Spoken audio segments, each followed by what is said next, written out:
ऊपर तो चढ़ गए, नीचे कैसे आएंगे, मसला ये है। ये तो मैंने सोचा ही नहीं।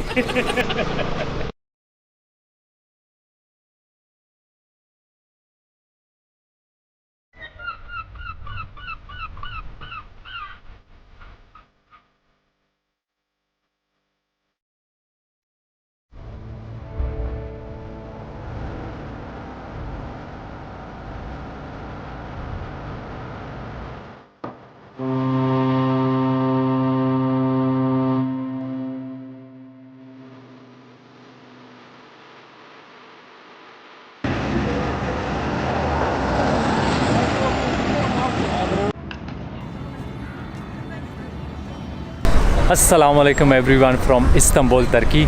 सल्तनत उस्मानिया का चौथा और आखिरी कैपिटल सिटी के एक साइड पे है ब्लैक सी और दूसरी तरफ है मारमरा सी। दरमियान में है एक बॉस्फोरस स्ट्रेट जो सेपरेट करती है यूरोप को एशिया से। आज का प्लान ये है कि मैं सिटी को एक्सप्लोर करूंगा, इसके कुछ हिस्टोरिकल और कुछ टूरिस्ट जगहों पे जाएंगे। मैं सिर्फ अकेला नहीं एक्सप्लोर कर रहा, मेरे साथ हैं फ़हद, क्योंकि मैंने इंस्टाग्राम पे अपनी एक स्टोरी डाली थी कि मैं तुर्की में आ गया हूँ और इन्होंने मुझे एक डीएम किया था। तो आज मैं इनके साथ मिल के थोड़ा सा एक्सप्लोर करूँगा। ये हैं फ़हद और होपफुली कि अगले 2-3 दिन जो हैं, जितने दिन मैं यहाँ पर रहूँगा, हम मिल के आपको कुछ जो है ना सिटी की अच्छी अच्छी जगह दिखा सकें। अभी जिस जगह पे हूँ इसे कहते हैं तकसीम स्क्वायर। यहाँ पे अभी कुछ ज़्यादा चल नहीं रहा, बस आम लाइफ सी है, क्योंकि यहाँ की जो लाइफ स्टार्ट होती है वो नाइट टाइम स्टार्ट होती है। अभी हम सबसे पहले जाएंगे हाया सोफिया और सुल्तान अहमद मॉस्क, जो कि यहाँ की सबसे मोस्ट विजिटेड टूरिस्ट प्लेसेस हैं। और उसके बाद हम लोग आएंगे शाम के टाइम तकसीम स्क्वायर पे, तब यहाँ पे लाइफ भी अच्छी होगी।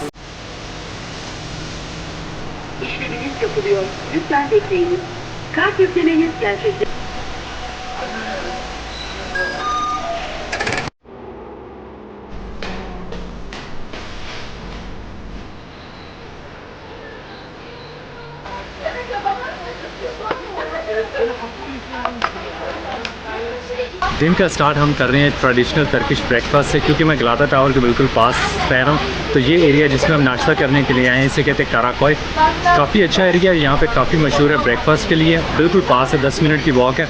और नाश्ते में हमने कहा था ट्रेडिशनल टर्किश नाश्ता चाहिए, तो बहुत कुछ आ गया। जो मेरे सामने है वो तो ऑमलेट है, चीज़ है, अंडे हैं, कुछ कुकीज़ वगैरह टाइप हैं, जैम है, तो बहुत कुछ है, साथ में टर्किश चाय वगैरह। तो अभी हम ये नाश्ता करेंगे और उसके बाद अपना एक्सप्लोरेशन का सफ़र स्टार्ट करेंगे।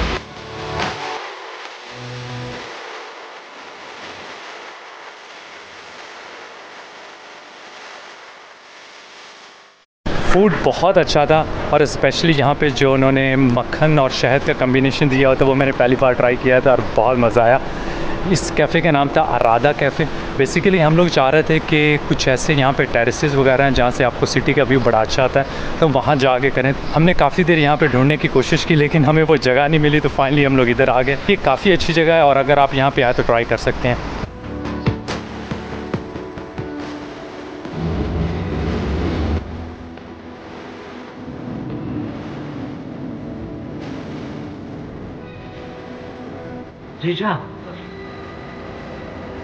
इस्तांबुल की सबसे आइकॉनिक मॉस्क है जी सुल्तान अहमद मॉस्क, जिसको बनाया था सुल्तान अहमद वन ने। बाकी सारे किंग्स की तरह जो ऑटोमन्स दौर के थे, इनमें से इसके पास बहुत ज़्यादा विक्ट्रीज़ वगैरह नहीं थे, और ये उसकी ज़िंदगी की सबसे इम्प्रेसिव, जिसे आप विक्ट्री कह सकते हैं, या जो उसकी ज़िंदगी में जिसने सबसे बड़ी अचीवमेंट ली थी। बाकी किंग्स जो थे वो मोस्टली अगर कोई जंग वगैरह जीते थे तो वहाँ से जो पैसा वगैरह आता था उससे मॉस्क वगैरह बनाते थे, लेकिन इसके पास कोई इतनी विक्ट्रीज़ नहीं थी, तो इसने ट्रेजरी में से निकाल के ये मॉस्क बनाई थी। इसको बनने में लगे थे 7 ईयर्स। और आपको मैंने बताया था इधर ने कि अगर आपने मेरा ब्लॉग पे देखा होगा कि Sinan the greatest architect of Ottoman empire, ये उसके एक शागिर्द ने बनाई थी, उसका नाम था महमद आगा। इसके बिल्कुल सामने है हाया सोफिया। काफ़ी ज़्यादा सिमिलरिटीज़ हैं इस मॉस्क में और हाया सोफिया में। अभी हम इसके अंदर जाएंगे और उसके बाद हम हाया सोफिया की तरफ जाएंगे।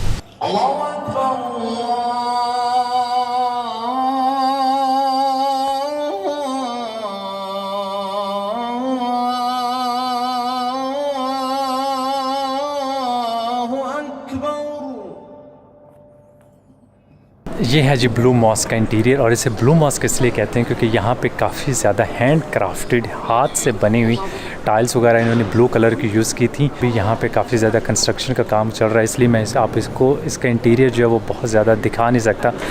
और मेरे साथ जो फ़हद आया, फ़हद बता रहा है कि यहाँ पे पिछले 1 साल से जब से वो यहाँ पे रह रहा है कंस्ट्रक्शन का काम चल रहा है। मैं यहाँ पे 3.5 साल पहले फ़र्स्ट टाइम आया था और उस टाइम बिल्कुल आप यहाँ पे इंटीरियर वगैरह सब कुछ देख सकते थे।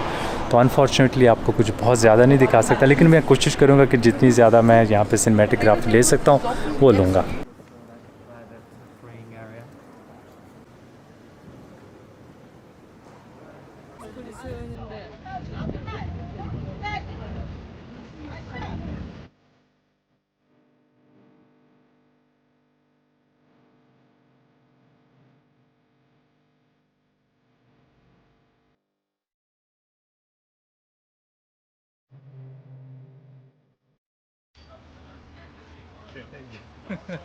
You have a temperature, right? Yeah. No. आया सोफिया ग्रीक ऑर्थोडॉक्स चर्च था और 1100 साल तक इस एरिया में, इस सिटी में सबसे हाईएस्ट डोम इसकी थी। और उस दौर में कहते थे कि जिसके पास इस तरह की बिल्डिंग्स हो वो एक प्रॉस्पर सिटी, एक अजीम शान सल्तनत मानी जाती। और जब मुसलमानों ने यहाँ का कंट्रोल लिया था तो उन्होंने सारी जगह पे प्लास्टर कर दिया था। तो जितने ज़्यादा क्रिश्चियंस की पिक्चर्स और प्रॉफिट्स की पिक्चर्स थी तो वो सारी जो थी वो नज़र नहीं आती थी। लेकिन बाद में जब इसका म्यूज़ियम्स कन्वर्ट किया गया था तो वो प्लास्टर उतार दिया गया था। और अभी आपको यहाँ पे जीसस की भी पिक्चर्स नज़र आएंगी और अल्लाह मोहम्मद के नाम और इस तरह के सारी चीज़ें। तो ये एक मिक्स अब आपको नज़र आएगा यहाँ पे। ख़ास तौर पे अगर आप एक साइड पे देखें, यहाँ पे इस साइड का जो एरिया है, यहाँ पे अगर आप देखें तो आपको बहुत ज़्यादा वो रिजेंबलेंस नज़र आएगी चर्च वाली। लेकिन अगर आप दूसरी साइड पे जाके देखें तो उस साइड पे कॉलम्स पे खलीफाओं के नाम वगैरह लिखे हुए हैं, तो आपको वो एक मिक्सचर टाइप अंदर मिलेगा।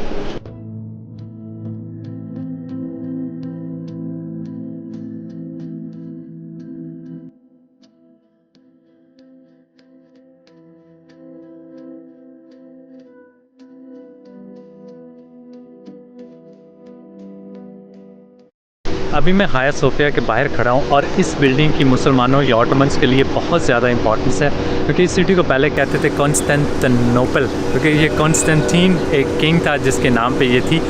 और जब मुसलमान या ऑटोमन्स यहाँ पे कॉन्कर करने के लिए आते थे, कैप्चर करने के लिए, तो हमेशा उनको शिकस्त हुई है। लेकिन जब महमद द कॉन्करर सिटी को कॉन्कर करने के लिए आया तो वो भी नाउमीद होकर वापस जा रहा था आफ्टर 28 या आई थिंक 40 डेज़, मुझे एग्जैक्टली याद ही। तो उसने एक साइन देखा कि हाया सोफिया के ऊपर आके बिजली गिरी है, तो वो एक साइन था कि अब मुसलमानों को अब इनको अटैक करना चाहिए और वे जीतेंगे। और उसने अटैक किया और फतह हुई इनको। और जब मुसलमानों ने इसको मॉस्क बनाया था तो इसके साथ ये जो मीनार आप देख रहे हैं ये बाद में ऐड हुए थे, इससे पहले इसके साथ मीनार नहीं थे।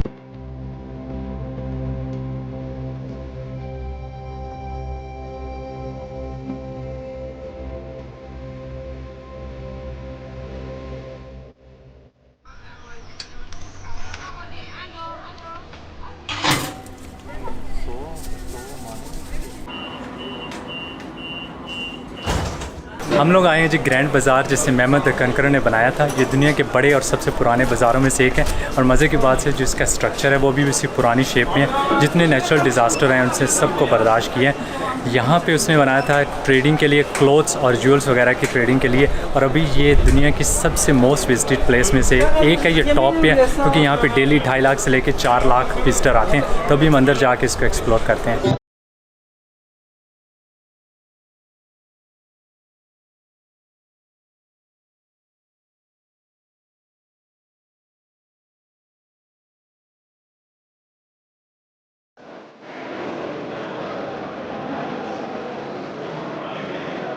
ग्रैंड बाज़ार बहुत बड़ा है। यहाँ पे ऑलमोस्ट 4000 शॉप्स हैं और 61 स्ट्रीट्स हैं इस बाज़ार की।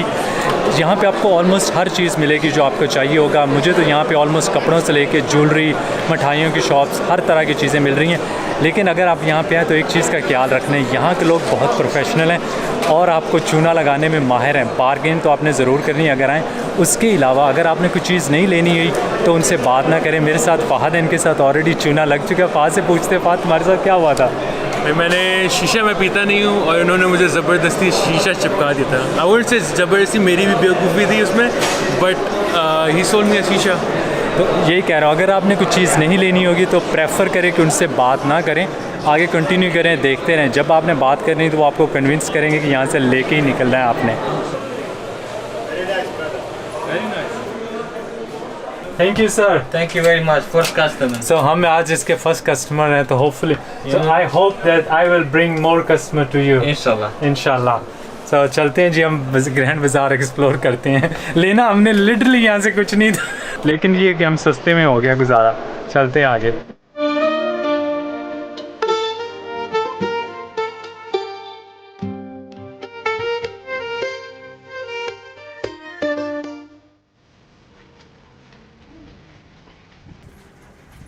ये है जी Suleymaniye mosque, one of the most impressive mosque in Istanbul. इसको बनाया था सुल्तान सुलेमान ने 1550 में और इसको लगे थे 7 ईयर बनने में। और जो इसका आर्किटेक्ट था वो तुर्किश दौर का, जो ऑटोमन्स दौर का मोस्ट फेमस आर्किटेक्ट सिनान था, ये उसने बनाई थी। और किंग सुलेमान या सुल्तान सुलेमान का इरादा ये था कि एक ऐसी बिल्डिंग हो जो आर्किटेक्ट में और जो इतनी खूबसूरत हो कि जो जूश का पहला टेंपल बना था जिसे प्रॉफिट सुलेमान ने बनाया था जेरूसलम में, और जो यहाँ पे हाया सोफिया थी जो ग्रीक ऑर्थोडॉक्स चर्च है, कि उनके मुकाबले का होना चाहिए। और मेरे ख्याल में अगर आप इसको बाहर से देखें मरमरा सी की दूसरी साइड से, तो जो इसका व्यू आता है वहाँ से वो बहुत इम्प्रेसिव है, स्पेशली उधर से, क्योंकि ये हाइट पे है और बाकी बिल्डिंग जो है यहाँ पे थोड़ी सी नीचे है, तो वहाँ से बहुत खूबसूरत व्यू आता है। जो इसका इंटीरियर है वो टिपिकल टर्किश इंटीरियर जो ऑटोमन्स दौर में हुआ करता था।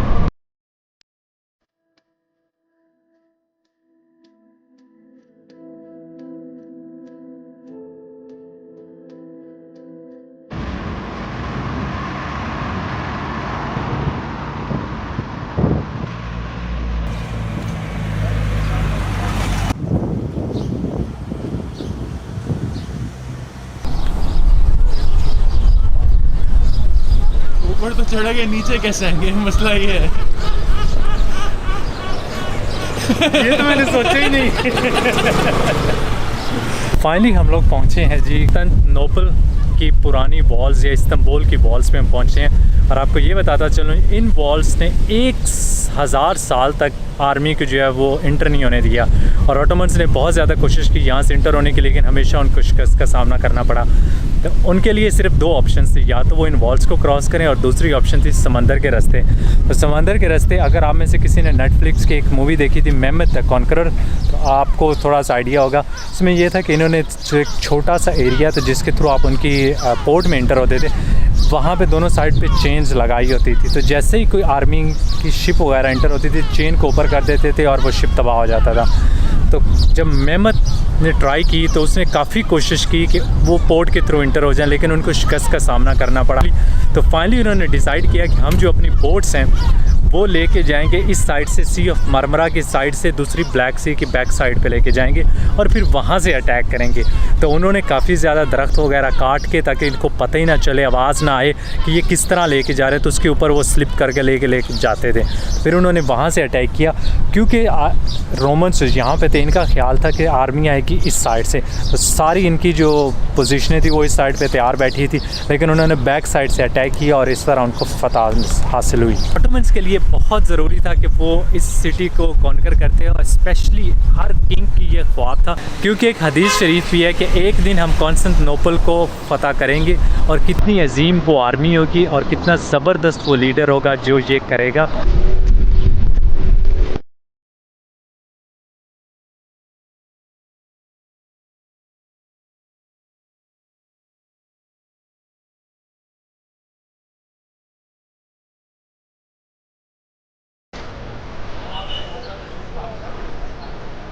हम यहाँ पे थोड़ी देर रेस्ट करेंगे बिल्कुल दीवार के साथ, और फिर आगे चलेंगे।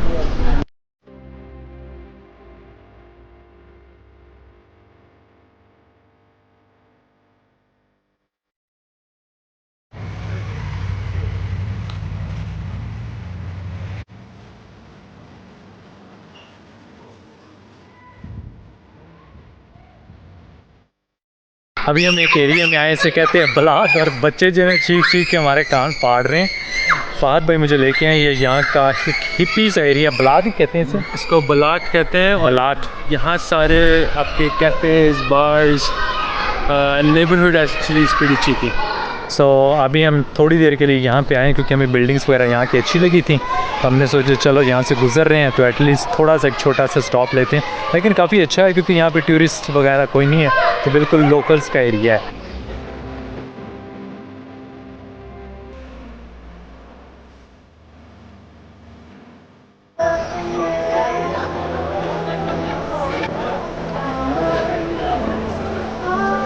हम लोग आए अभी गलाता टावर्स, और ये जब बना था सिटी का सबसे हाईएस्ट वॉच टावर होता था, यूज़ होता था एनिमीज़ को देखने के लिए कि अगर कोई सिटी के अंदर अटैक वगैरह कर रहे हैं। अभी हम बैठ के यहाँ पे पियेंगे चाय, इसके ऊपर हम लोग नहीं जा रहे, ये ऑलरेडी बंद हो गया है और मैं ऑलरेडी इस्तांबुल 2-3 बार आ चुका हूँ, तो इससे जो ऊपर की शॉट्स होंगी वो काफ़ी अच्छी आती है, तो वो आपको मैं ड्रोन की शॉट्स दिखाऊँगा। बाकी अगर आप आएँ तो आप ज़रूर जाएँ इसके ऊपर।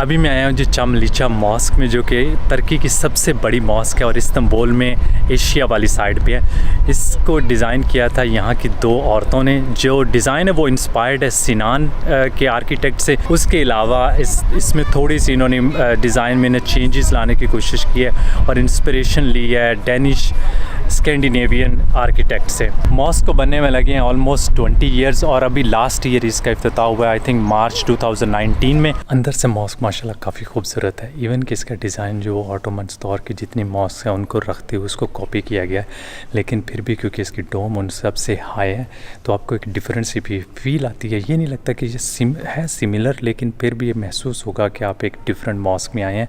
यहाँ पे एक टाइम पे 63,000 लोग नमाज़ पढ़ सकते हैं और यहाँ पे मार्बल वगैरह वो यूज़ किया वो काफ़ी हाई क्वालिटी का यूज़ किया, बंदे को देख के पता लगता है। और अगर आप इस्तांबुल आएँ तो यहाँ पे ज़रूर विज़िट करें, इवन कि ये बाकी जितनी भी टूरिस्ट अट्रैक्शन है उनसे काफ़ी दूर है।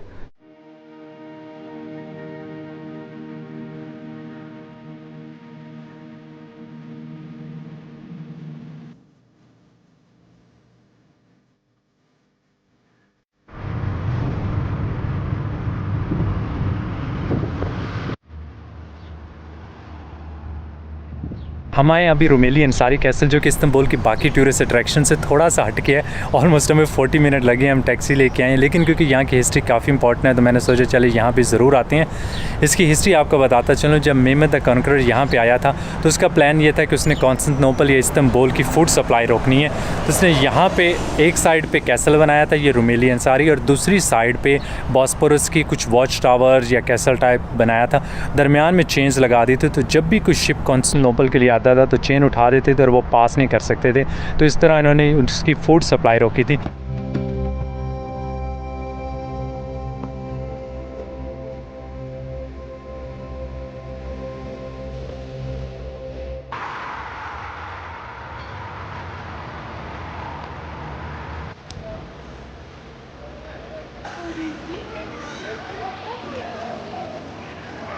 अभी हम लोग आए हैं अयूब अंसारी मॉस्क में। ये हज़रत अयूब अंसारी के नाम पे जब वो उमैया खलीफा के साथ कॉन्स्टेंटिनोपल पे अटैक किया था तो इनकी वफ़ात हो गई थी, यहाँ पे शहीद हो गए थे यहाँ पे। तो बाद में जब सुल्तान महमद ने इस सिटी को कॉन्कर किया था तो किसी को नहीं पता था कि उनकी कब्र कहाँ पे है, तो उनके मास्टर ने इनकी कब्र ढूंढी थी और फिर यहाँ पे एक कम्प्लेक्स बना दिया था, एक मॉस्क है यहाँ पे। और साथ में एक इंटरेस्टिंग चीज़ है कि जो कब्रिस्तान है उसमें बहुत सारी कब्रें हैं और उनके ऊपर डिफरेंट शेप्स हैं, तो वो जो पगड़ियाँ वगैरह कुछ इस तरह की शेप्स वगैरह बनी हैं, तो इसका मतलब होता था कि ये कौन से कबीले से हैं, कौन से ख़ानदान वगैरह से हैं।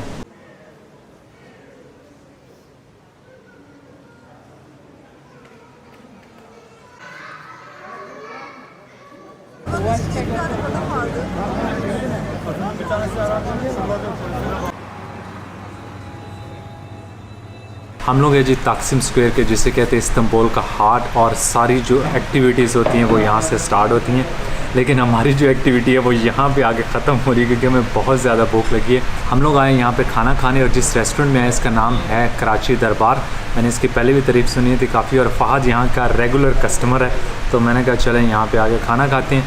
मैंने मंगवाई है अपने लिए बिरयानी और फ़हाद ने अपने लिए निहारी मंगवाई है। तो अब हम मज़े से ये खाते हैं और उसके बाद मैं आपको ऑनेस्ट रिव्यू दूंगा कि कैसा लगा। लेकिन इससे पहले हमने पकौड़े मंगवाए हैं, वो हमने ख़त्म कर लिए, सिर्फ एक रह गया, वो बहुत अच्छे थे।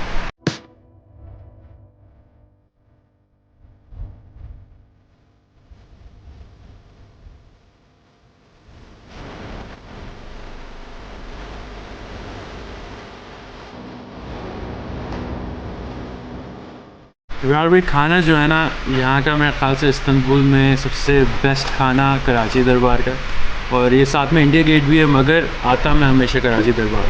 देखिए मैं इधर रेसमस कर रहा था और मैं जितने भी रेसमस स्टूडेंट्स हैं उनको भी मैं यहीं साथ हमेशा लेके आता हूँ। हम लोग बोलते हैं फ़हाद को थैंक यू, क्योंकि इनकी वजह से हम यहाँ पे आए। और मेरे ख्याल में मैंने पाकिस्तान के अलावा यूरोप में किसी जगह पे इतना अच्छा खाना नहीं खाया। सो अगर आप लोग यहाँ पे आएँ तो ट्राई कर सकते हैं, होपफुली आप लोगों को भी पसंद आएगा। और मैं सोच रहा था अगर इतना अच्छा खाना बना तो हम कुक को भी जो है ना थैंक यू बोल दें।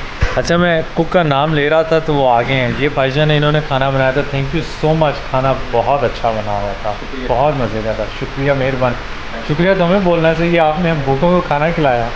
Thank you so much. और अभी हम अपनी चाय पियेंगे और उसके बाद यहाँ से निकलेंगे। अब पता नहीं हम घर की तरफ ही जाएंगे।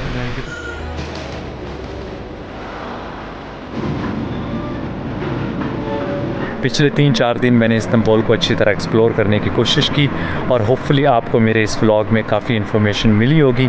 मेरे ख्याल में इस्तांबुल बहुत खूबसूरत सिटी है और अगर आपको मौका मिले तो यहाँ पे ज़रूर विज़िट करें। सो होपफुली आप लोगों को आज का मेरा व्लॉग पसंद आया होगा।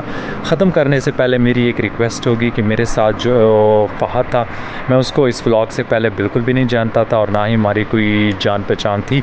उसने सिंपल एक DM भेजा था और मैंने उसका रिप्लाई किया था। उसने 3-4 दिन मेरे साथ काफ़ी हेल्प की ये व्लॉग बनाने में। तो मेरी रिक्वेस्ट होगी कि आप जाके उसका चैनल चेक करें। अगर आपको पसंद आता है तो लाइक कीजिएगा, सब्सक्राइब कर दें उसका भी channel. Thank you so much for watching और आप लोगों से मुलाकात होगी अगले व्लॉग में। अल्लाह हाफ़िज़।